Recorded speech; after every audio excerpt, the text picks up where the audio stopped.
السلام علیکم دوستو، میرا نام ہے خالد سعید اور میں ہوں مرینا۔ جدید اور دلچسپ حقائق جاننے کے لیے دیکھیے سب سے پہلے ایم کے ٹی وی کو، سبسکرائب کریں ایم کے ٹی وی کو انفارمیٹیو ویڈیو سب سے پہلے دیکھنے کے لیے اور بیل آئیکن کو دبائیں۔ تو شروع کرتے ہیں آج کی ویڈیو۔ دوستو، آپ نے ہر کسی سے گیمز کے بارے میں یہی سنا ہوگا کہ یہ آپ کا وقت ضائع کرتی ہیں، لیکن دوستو گیمز کھیلنے والوں پر جب بھی سائنس نے کوئی تحقیق کی ہے یا ان پر کوئی ٹیسٹ کیا ہے تو اس کا نتیجہ دیکھ کر آپ ایک دم حیران رہ جائیں گے۔ مان لیں کہ ایک وہ انسان ہے جو گیمز کھیلتا ہے اور دوسرا وہ انسان ہے جو گیمز نہیں کھیلتا، تو ان میں سے گیمز کھیلنے والے انسان کا دماغ گیمز نہ کھیلنے والے انسان کے دماغ سے کئی گنا زیادہ کام کرتا ہے۔ ایک گیمز نہ کھیلنے والے انسان کا دماغ کبھی بھی گیمز کھیلنے والے انسان کے دماغ سے مقابلہ نہیں کر سکتا۔ دوستو، میں یہ بھی مانتا ہوں کہ جو بھی کام ہو، بے شک وہ جتنا ہی اچھا کیوں نہ ہو،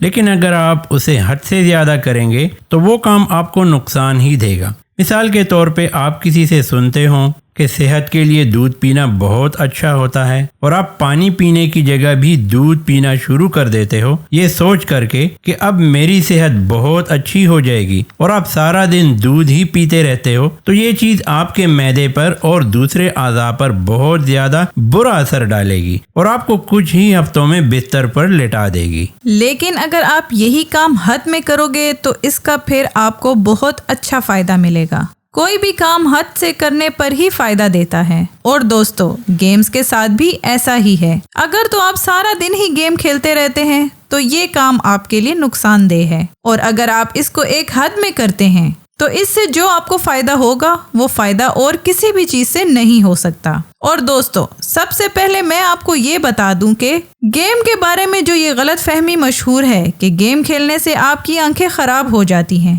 ایسا کسی بھی کتاب میں نہیں ملا، اور آپ یہ جان کر حیران ہو جائیں گے کہ ایک تو گیم سے آپ کی آنکھوں کو کوئی نقصان بھی نہیں ہوتا، اور دوسری طرف گیمز کھیلنے سے تو آپ کی آنکھیں صحیح ہوتی ہیں۔ کئی لوگوں کی نظر پر ٹیسٹ کرنے سے سائنس نے یہ بتایا ہے۔ آنکھوں کے خراب ہونے کا تعلق ہماری گیمز کھیلنے کی عادت پر نہیں ہے، بلکہ یہ آپ کے جینز پر انحصار کرتا ہے۔ اگر تو آپ کے والدین کی آنکھیں خراب ہیں تو جس عمر میں ان کی آنکھیں خراب ہونا شروع ہوئی تھی، اس عمر میں آپ کی آنکھیں بھی خراب ہونا شروع ہو جائیں گی۔ آپ کیا کرتے ہو کہ آپ ایک ہی پوائنٹ کو دیکھتے ہو، ایک ہی جگہ پر توجہ کرتے ہو، جس سے آپ کی آنکھیں ٹھیک ہونا شروع ہو جاتی ہیں، اور گیمز میں بھی اسی طرح ہوتا ہے کہ آپ کو ایک ہی جگہ بالکل توجہ کے ساتھ دیکھنا پڑتا ہے، جس سے آپ کی نظر ٹھیک ہونا شروع ہو جاتی ہے۔ آپ نے شاید گیم کھیلتے وقت یہ نوٹس کیا ہوگا کہ گیمز میں زیادہ تر گرے رنگ استعمال کیے جاتے ہیں، جس سے آپ کی آنکھیں گرے رنگ کے مختلف رنگوں میں بڑی آسانی کے ساتھ فرق کر پاتی ہیں۔ اس سے یہ فائدہ ہوتا ہے کہ اگر آپ اور آپ کا دوست دونوں صبح کے وقت موٹر سائیکل چلا رہے ہیں اور پورے روڈ پر بہت زیادہ دھند پڑی ہوئی ہے، اگر آپ گیم کھیلتے ہیں اور آپ کا دوست گیم نہیں کھیلتا تو آپ کے دوست کو دھند کے اندر زیادہ اچھے طریقے سے نظر نہیں آئے گا،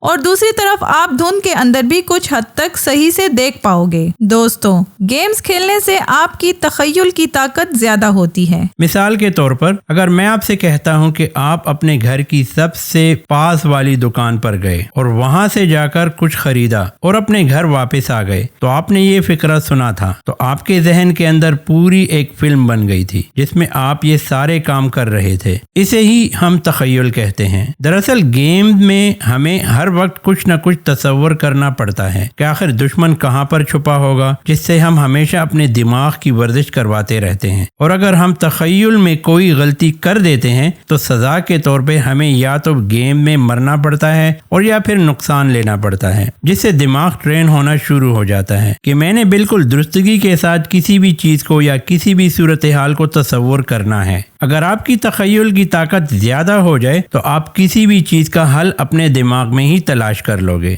مثال کے طور پر آپ کی زندگی میں کوئی مسئلہ آ جاتا ہے تو آپ کا دماغ ویڈیو گیمز کی طرح جس طرح وہ وہاں پر ہمیشہ مسئلہ حل کرتا رہتا ہے،